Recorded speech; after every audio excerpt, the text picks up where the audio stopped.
Üzümdeki ü.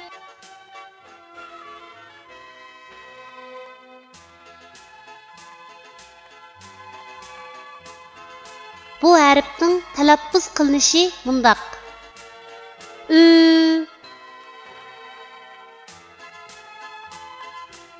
Endi bu harfni o'z ichiga olgan misollarni ko'rib o'tamiz. Ü'ning ayrim shakli. Misol 3. Ü'ning ayrim shakli. Misol üzük.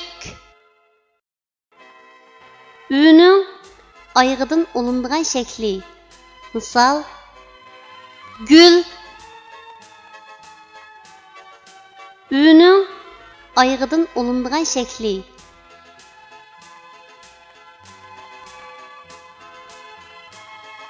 Tuanda biz rasmga birlashtirib, yuqorida o'rganib o'tgan harfning to'g'ri yozilish tartibini mashq qilib o'tamiz.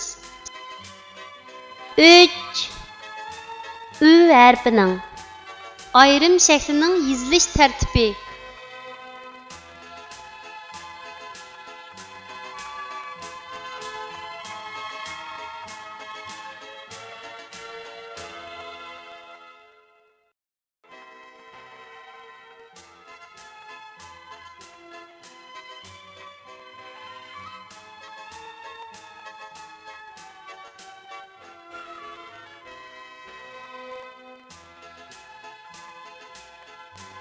Üzük.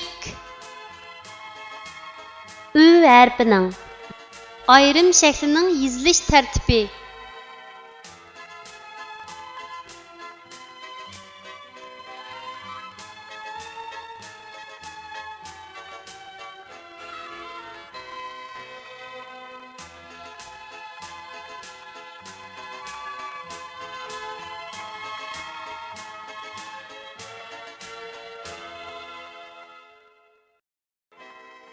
Gül.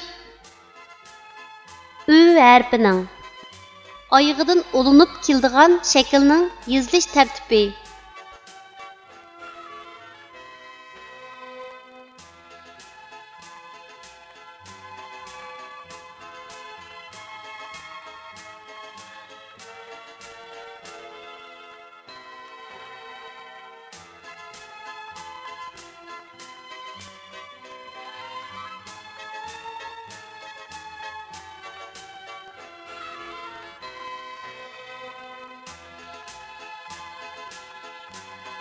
Ü harfining oyog'idan olinib keladigan shaklning yozilish tartibi.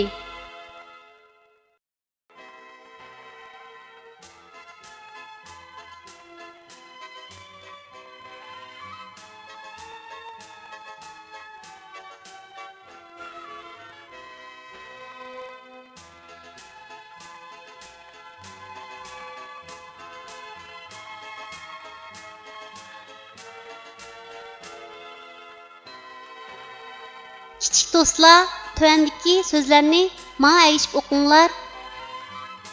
Un, tun, süt, öz, tuz, so'z, ü, züş, üzüş, ü, nüş, ünüş.